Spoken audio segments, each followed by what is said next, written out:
tuning in to the Illuminations Podcast. We love having you here. It is our mission to be a beacon of light on your journey towards conscious and mindful living. In our weekly episode, we bring you inspiring change makers in the field of spirituality, healing, personal growth, and wellness who share their insight and expertise so you can navigate your way to a happier, healthier, and more purposeful life. Hello and welcome to yet another episode of Illuminations Podcast. And for today's topic, it's all about how to know why and if you are attracting negative energy. True. And to talk about this topic, I have an extremely special guest with me, Maria. And for those of you who don't know who Maria is, Maria Leonard is a spiritual coach, intuitive speaker, and the founder of Life Scripting, a holistic healing and manifestation modality.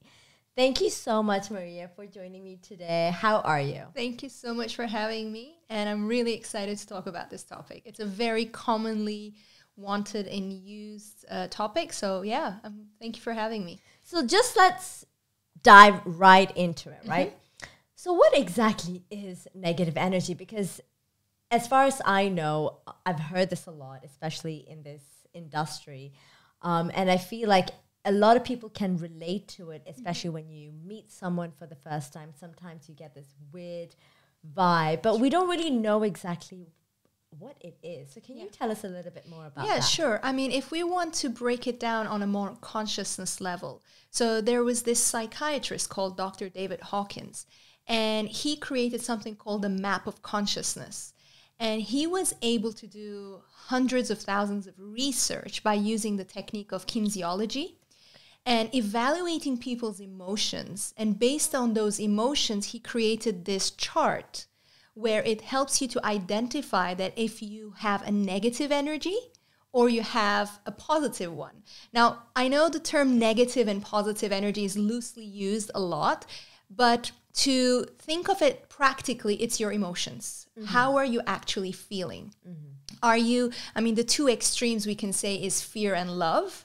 So if you are in guilt and in shame and in agony, then you are obviously and most probably emitting those energetic frequencies and vibrations of so-called negative energy. Mm-hmm. But if you are in joy and in gratitude and in excitement, then your vibration is higher.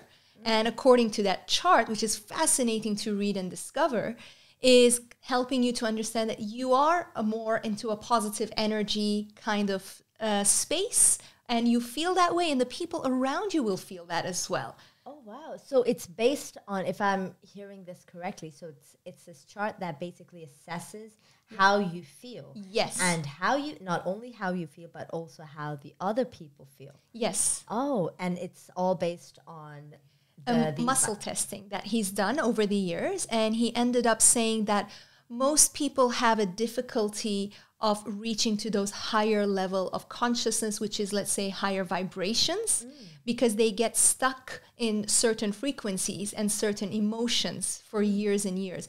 So how do we navigate from that? Or how can someone realize that they are in that state, which is a negative energy? Well, they have to be, first of all, aware. Awareness is key, right? So they're aware about how they are feeling, how their surrounding is, how people make them feel, and how long are they feeling this way? Are they feeling for, let's say, 5 minutes? Is it an instantaneous, let's say, anger? Or is the person continuously in that anger state, which leads to stress and etc.? So I would tell people usually that I have these 3-step techniques, which is called awareness, acceptance, and action. So first you become aware of how you're feeling or how somebody else is making you feel. And then instead of fighting with it, because that creates a lot of resistance, we end up accepting the situation first. So yes, I'm feeling a bit sad today. It's okay. From that step on forward, now what am I going to do about it? Which is where your behaviors and your actions are going to determine your next step, which means you're no longer stuck in where you are. Wow, and what I love about that is, and correct me if I'm wrong, so you're essentially, what you're trying to do is you are taking complete accountability. Absolutely. about what you're feeling with awareness and acceptance, because I feel what a lot of people do is whenever we feel stressed or anxious or angry, we try to numb the pain, or we try to look for a distraction and so on, right? Or we blame others for it, right? Or we blame others. So, but what about people who have, let's say, who have always been a certain way, and let's say if they're low vibrational, how do you then move on from that? Because surely change will then become uncomfortable for them, right? Well, change is usually uncomfortable because it's something that you're breaking free from years and years of pattern that you've had. And this thing is going to cause you to, first of all, feel some level of agitation. But we need to understand that agitation is part of the process. We can't just say that, oh, it's always going to be easy and smooth and it's going to flow in that manner, right? So there are obviously numerous ways of helping someone to transit or transcend from where they are. Let's say if they've been feeling depressed for a very long period of time, then obviously the term that we would use is let's raise their vibration. In my experience, breath work would help someone to do that in a conscious, connected breathing manner. And I recently discovered through my research that what is actually happening, that people after an experience of conscious connected breathing, they're feeling this sense of joy and this sense of comfort. Well, there is a neuroscientific evidence to it now, which I discovered. Basically, if you are breathing, inhaling and exhaling through the nose for a period of time, you're increasing a molecule called nitric oxide. And this nitric oxide will trigger the dopamine level in your brain. Now, we all know that dopamine is the chemical that makes you feel happy, makes you feel excited, right? So what's happening is there is a chemical reaction happening within you through the breath. Other than the energetic part, other than the spiritual part of it, there is a chemical change. And when that chemical change happens, you can't not feel joyful because that chemical substance is active within you, or the level has gone higher.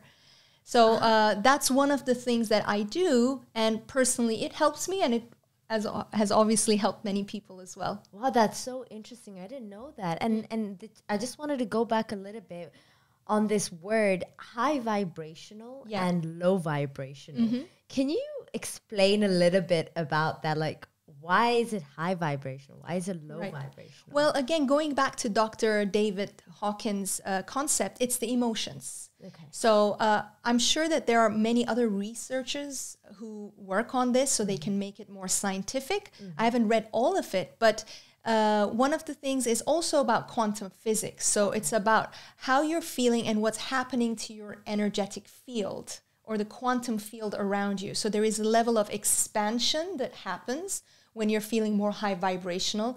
And this is where we intrinsically feel when we're around someone and we're like, okay, I really feel good being next to this person. You might not have a logical understanding for it, but you have that sensation, that feeling. So you're picking that vibration up. Vice versa, if someone is next to you and you're feeling down every time you see them, then they are maybe consciously or unconsciously are emitting these low vibrational frequencies, which if you went deeper into their state of emotions or their state of thoughts, they could be telling you, I don't feel well, life is unfair, life is difficult, and they keep on nagging or complaining all the time.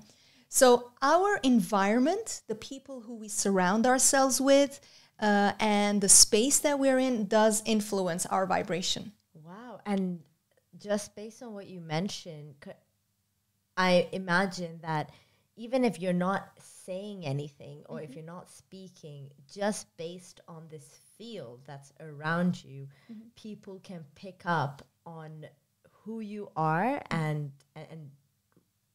the kind of personality and characteristic that you emit as a person. Yes, absolutely. And I think from, again, a practical perspective, kinesiology does that. And that's, I believe, what Dr. David Hawkins did. So he wasn't necessarily sitting and having extensive discussions with these people for him to evaluate. He was doing muscle testing. And from that, whatever the deeper process of that was, helped him to identify the emotions, helped him to identify the vibrational sequencing of a person. And going back to the first thing that we mentioned about awareness. So the more aware a person is, that means they're more of an observer. They are not reactive as much.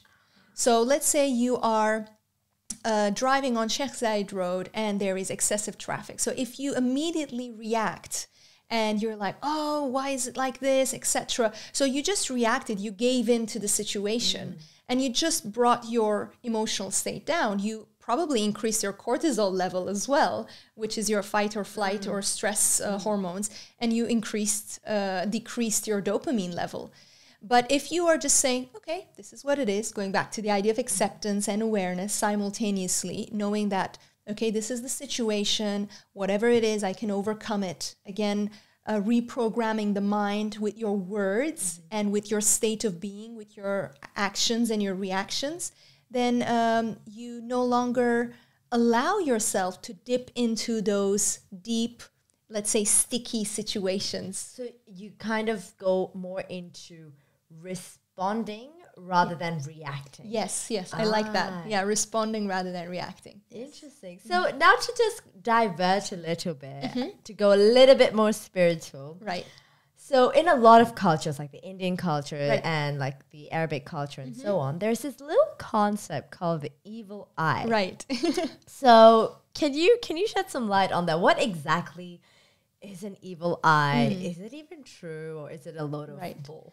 Well, I used to believe in it. I still somehow do believe in that. And again, coming from an Armenian background, we do believe in that as well. I believe it's a very ancient belief and an ancient tradition, which has been termed as an evil eye. But this is how I would best describe it.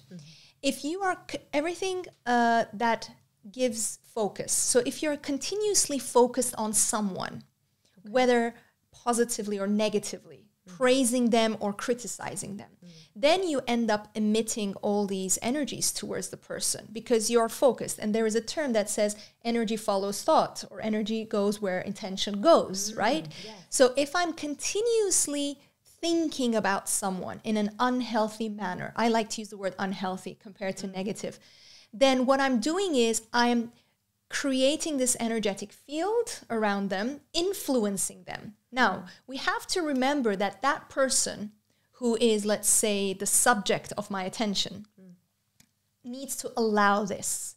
If they consciously or unconsciously allow it, then they're going to get affected. What does it mean to allow it? So allowing means that, one, they believe in it as well. So they believe that someone else can influence them. Someone else can harm them. So they have that belief system. They have that thought. They could have the simple belief that evil eye exists. Evil eye is scary. So what they're doing, thoughts are influencing the emotions, are influencing the behavior of someone. So if I do believe that, if I've been brought up believing in this over and over again, I might say consciously, I don't believe in it. But my actions and reactions and my emotions should define that really. Because sometimes people are unaware that they believe in these things.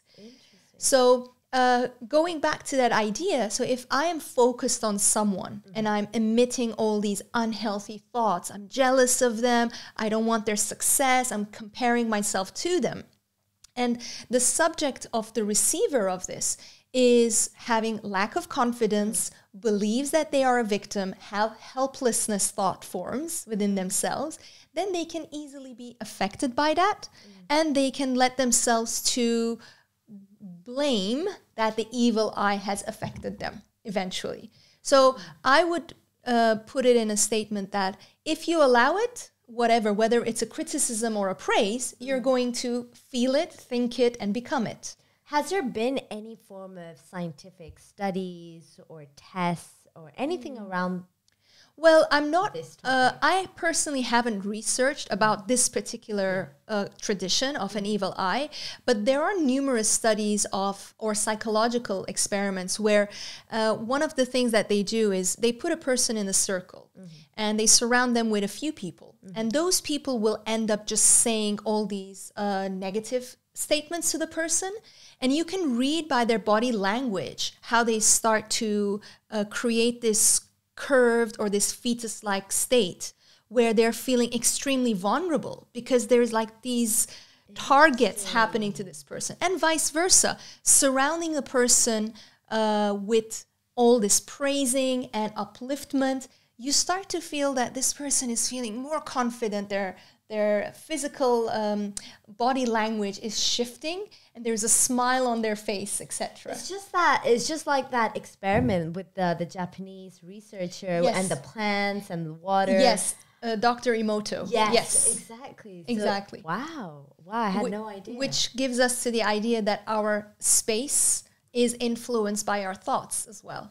So now that you've just mentioned space, does the energy in the space or the field that we're in have an effect on us in any way? 100%. I mean, from, again, a traditional perspective or from the art of geomancy, which is feng shui, it stems more than 3,000 years old, where there was this mathematical understanding and the geometrical understanding of a land, seeing if it's auspicious or it's not. Now, that is an extensive study to go through that because it's a philosophy, it's a concept in itself.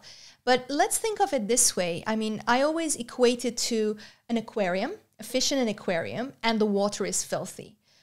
Telling the fish to think positive and the water is filthy is not going to give them much of a survival rate. I mean, it will influence for a period of time, but eventually that water needs to change, right?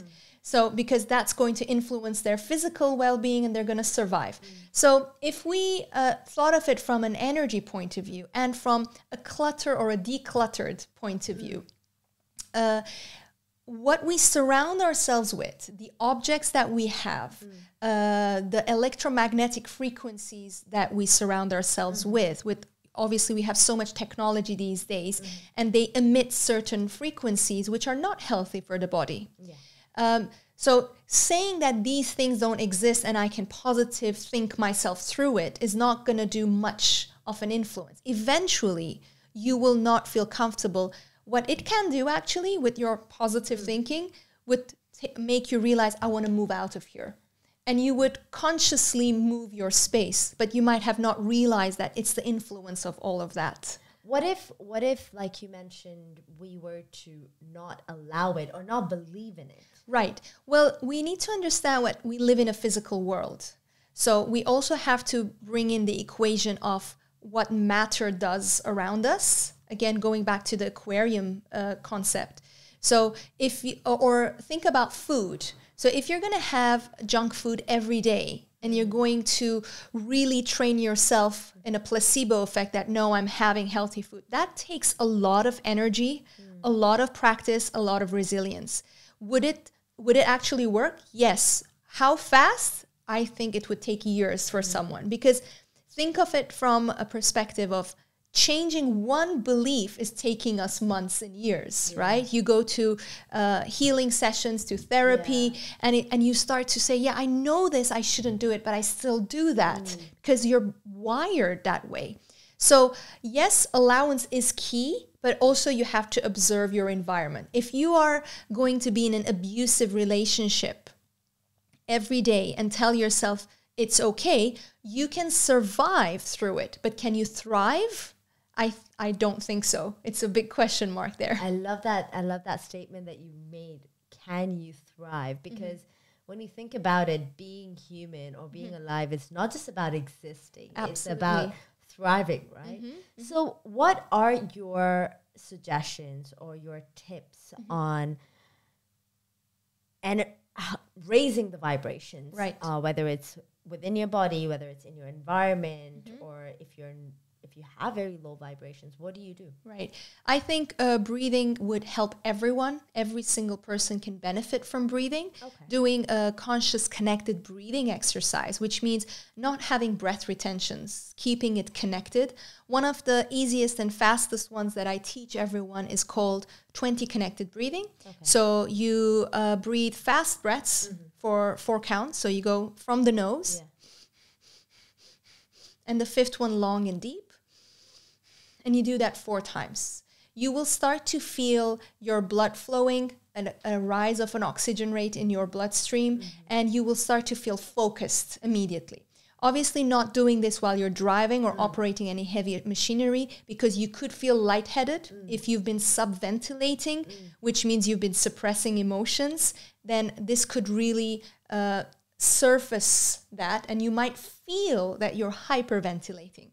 But it's actually a compensation of years of suppressed emotions, years of lack of oxygenating yourself. Interesting. So I usually tell people, do this 20 connected breathing 5 to 6 times a day throughout the day. And this will keep on reprogramming your mindset, your chemicals in the brainwave, as we talked about nitric oxide.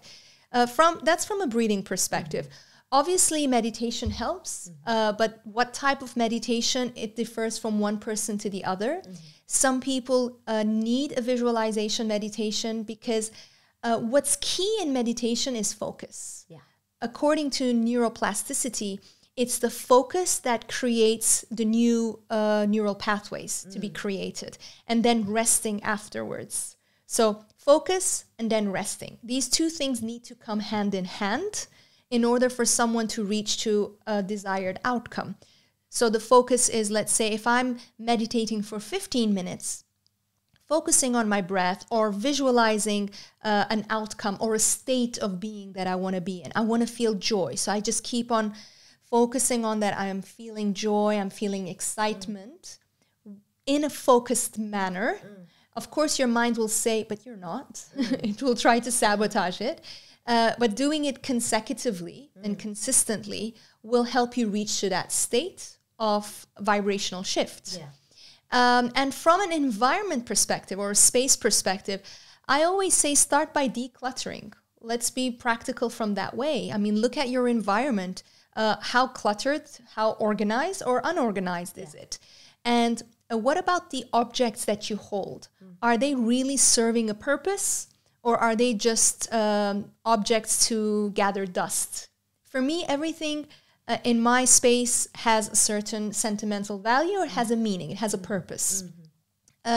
If you feel that you have excessive amount of things and you are not using them, or they don't bring or give you any form of joy, then it's highly important to remove that from your space.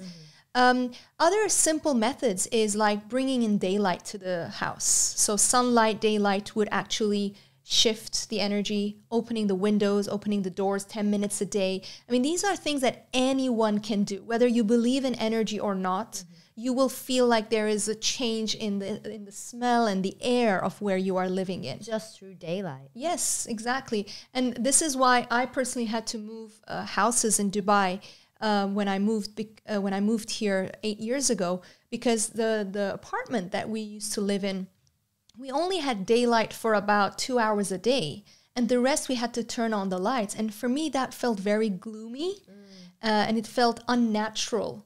So making sure that maybe some people won't be able to change their house just yet, but at least open the doors, open the windows, and move around your objects and your furniture. This creates, from a feng shui perspective, it creates a qi movement or prana movement in the house. Now, going a little bit more spiritual, and if you believe in crystals, which are just minerals from the earth, they have a certain frequency, again, that they emit. My favorites are black tourmaline, selenite, and smoky quartz. These have the ability to absorb toxic or unhealthy energy. Again, I like to use the word unhealthy, that is stuck in the house. You can put it in every single room. You can put it in the corners of the house, because the corners are where energy gets trapped. I mean, think about it. Think about spider webs. They're not necessarily just up, lingering in the center of the ceiling. They're always in the corners. And it's more dark in that spot. And if you look at your own house, any of us, we will see that some of the corners we've just put stuff in and we've tried to tuck things in. So letting that breathe, letting that change happen, you know. And what about the food that we eat and the water? Oh, absolutely. I think, obviously, like we mentioned earlier, if you keep on having junk food and saying, but it's okay, I'm still healthy. I'm not saying that's an impossible state to reach. It's obviously a state of higher consciousness and a state of enlightenment. But we also have to be practical. We have to be realistic. Are you there yet? Are you able to trick your mind by having an unhealthy meal and you believe that it's really okay? So allowing ourselves to definitely stay hydrated. I read once somewhere, I can't remember where, that the real reason of aging is dehydration.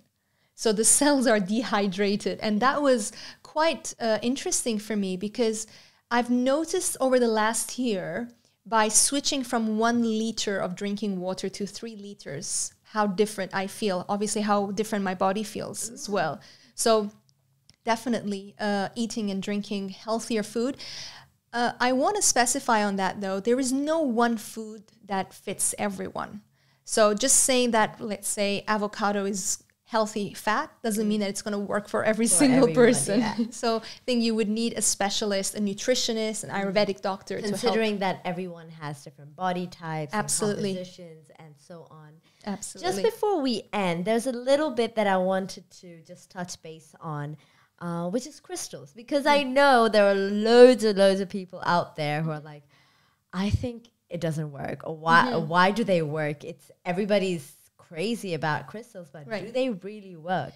Well, it's just think about it. It's like it's nature. So if you go into nature and you're by the mountains, you're by a stream of river, you do feel different, right? I mean, we are part of nature. We are part of the elements. So there is a chemical structure for every single crystal. Yeah. So if you work with a crystal specialist, they would tell you that this crystal has these components in it. And they are still working on, or at least I haven't heard of, specifying its actual vibrational imitations of these crystals. But what I tell people is focus on the feeling, in a sense of pick up a crystal. Don't buy it just because it looks cute. Yeah. Hold it in your receptive hand. Your receptive hand is the hand that you don't use for writing. Okay. Just hold it in and see what you feel. Do you feel a sense of warmth, a sense of coldness, a tingling sensation? And if you feel a sense of resonance with it, get it. If you don't, then it's just going to be another piece of rock in your house. And it would be someone who has forced you to it, and it's not really going to work. So you need to have a sense of connection with these, again, minerals, these vibrational beings that exist. Thank you so much for that. So Maria, to end the show, is there anything else you would like to add or share with the viewers as a last note? Yes, so I would like to say that allow yourself to focus on what your thoughts are, how it's influencing your emotions, and how is it influencing your behavior. Have these 3 things always in check. Wonderful. So Maria, where can people find you? And tell us a little bit about the services that you provide. So obviously at Illuminations, I'm here in the JLT branch most of the time. And you can experience breathwork, life scripting. We can talk about that another time, which is about breath, energy, and intuition. And yeah, I'll be looking forward to seeing many people. Thank you so much for doing this with me today. It was so insightful, and I enjoyed it. We will see you back here again with another topic. Sure. And thank you all for all the viewers who are watching us today, and we will catch you again next time with another speaker and another topic. Until then, stay safe and Thanks so much for listening. If you enjoyed this episode, we'd love to have you tune in again next week as we discuss more engaging topics on relationships, health, career, self-care, and spirituality. If you'd like to help support this podcast, please share it with others, post about it on social media, or leave us a rating and review. We'd be extremely grateful. To catch all the latest from us, you can also follow us on Instagram at Illuminations World or visit the Illuminations World YouTube channel for more inspiring content. See you again next week, and until then, live light.